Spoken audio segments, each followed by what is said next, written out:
Hay una iglesia preciosa que la Biblia describe así, como cuerpo y familia de Cristo, allí donde yo me convertí.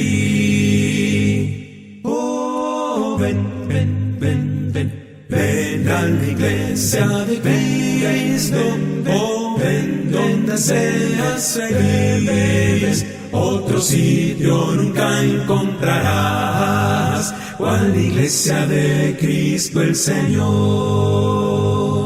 Oh, ven a la iglesia de Cristo, no desvíes más tu corazón. El dolor que te causa la ausencia es por falta de esa comunión. Hola, muy buenos días, reciban todos cordiales saludos. El día de hoy estaremos hablando de un tema que es muy recurrente en las Sagradas Escrituras, como es el tema de la humildad. La Escritura dice que Dios resiste a los soberbios, pero da gracias a los humildes. Primera de Pedro, capítulo 5, verso 5. Para hablar de la humildad, vamos a tocar un poco de una manera general lo que es el tema de la soberbia, un tema totalmente opuesto con la humildad. La persona que padece este mal de la soberbia es incapaz de reconocer sus limitaciones, su sumisión y su dependencia.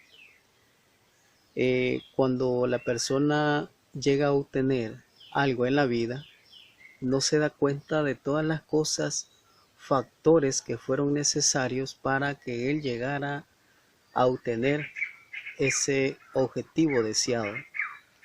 No le da crédito absolutamente a nada más, a otras cosas como su fuerza, de dónde vino, de dónde dependen, a las habilidades de los demás, a las ayudas que le proporcionaron, otras cosas que le rodean. Solamente le da crédito a sus capacidades, a sus habilidades, cuando llega a obtener algo en la vida. Contrario a lo que es la humildad es un principio básico para la estabilidad de nuestra existencia. La humildad es totalmente lo opuesto de la soberbia, entonces reconoce sus limitaciones, reconoce sus dependencias, reconoce su sumisión. La persona humilde reconoce su origen, no lo olvida, reconoce de dónde vino, qué cosas hicieron posibles para llegar a obtener algo en la vida. Esto es muy significativo porque vamos a estar viendo el origen de la palabra humildad. Esta palabra tiene su origen allá en el griego, en el idioma griego, también en el idioma hebreo, pero me llama mucho la atención del latín, del cual también ella depende, esta palabra humildad. En el latín, la palabra es humus, que significa literalmente tierra. Pero en aquellos tiempos, cuando iniciaron a utilizar esta palabra, se referían a la parte fértil de la tierra. Esta palabra fue utilizada por muchos poetas, por juristas de ese tiempo, por historiadores, por grandes oradores, etcétera, como Cicerón, como Virgilio, Ovidio, Horacio, etcétera, de la literatura clásica del siglo I antes de Cristo, cuando esta lengua latín tuvo su mayor apogeo allá del siglo I en adelante, del siglo I antes de Cristo en adelante.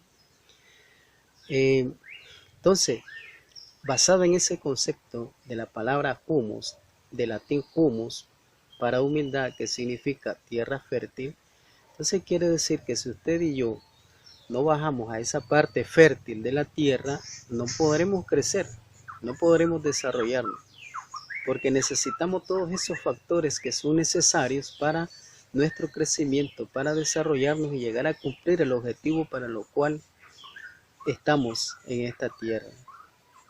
Y principalmente hablando de la humildad, que el Señor dijo que si alguien quiere ser grande en el reino de los cielos, debe ser humilde. Eso fue lo que les dijo a los apóstoles cuando ellos le interpelaron y le dijeron: Señor, ¿quién es el más grande en el reino de los cielos? A lo que él respondió de la siguiente manera: llamó a un niño, lo puso en medio de ellos y les dijo: si ustedes no son humildes como este niño, no podrán llegar a ser grandes en el reino de los cielos. Eso dice la Escritura en Mateo capítulo 18, verso 1 al 5. Entonces es necesario bajar a tierra, bajar a esa parte, a esa capa fértil de la tierra para poder llegar a ser grandes. Vea usted cómo nos enseña la naturaleza este proceso. Esta es una semilla de árbol de cedro, una semilla de árbol de cedro. Esta semilla tiene que bajar a la parte fértil de la tierra. Esta es parte fértil de la tierra, de la superficie de la tierra. Ella tiene que bajar a esa parte fértil de la tierra para poder llegar a desarrollarse, llegar a cumplir sus objetivos. Pero antes, fíjese bien, dijimos que la humildad reconoce su sumisión. Ella se sujeta, se somete a las leyes que existen en la naturaleza. Si ella las pasa por alto, indudablemente que no podrá llegar a hacer nada en esta vida. Otra cosa, ella conoce su dependencia. En esta parte fértil de la tierra existen nutrientes que son necesarios para que ella se desarrolle. Ella depende de esas cosas. Entonces ella se somete a esas cosas porque son necesarias para su subsistencia, para su desarrollo. Ahí existe el nitrógeno, el fósforo, el hidrógeno, el carbono, etcétera, que son necesarios, como el potasio también, que son necesarios para que ella llegue a crecer, para que ella pueda desarrollarse. Ve entonces que ella reconoce eso, por sí sola no lo podrá hacer. Como ella lo reconoce, ella llega a ser grande. Ella reconoce todas esas cosas que componen la parte fértil de la tierra. Se deposita ahí, llega a germinar como un proceso natural de haberse sometido, de haber reconocido su dependencia de todas esas cosas mencionadas. Y conoce sus limitaciones. También, vea usted, aquí ya germinó esta semilla.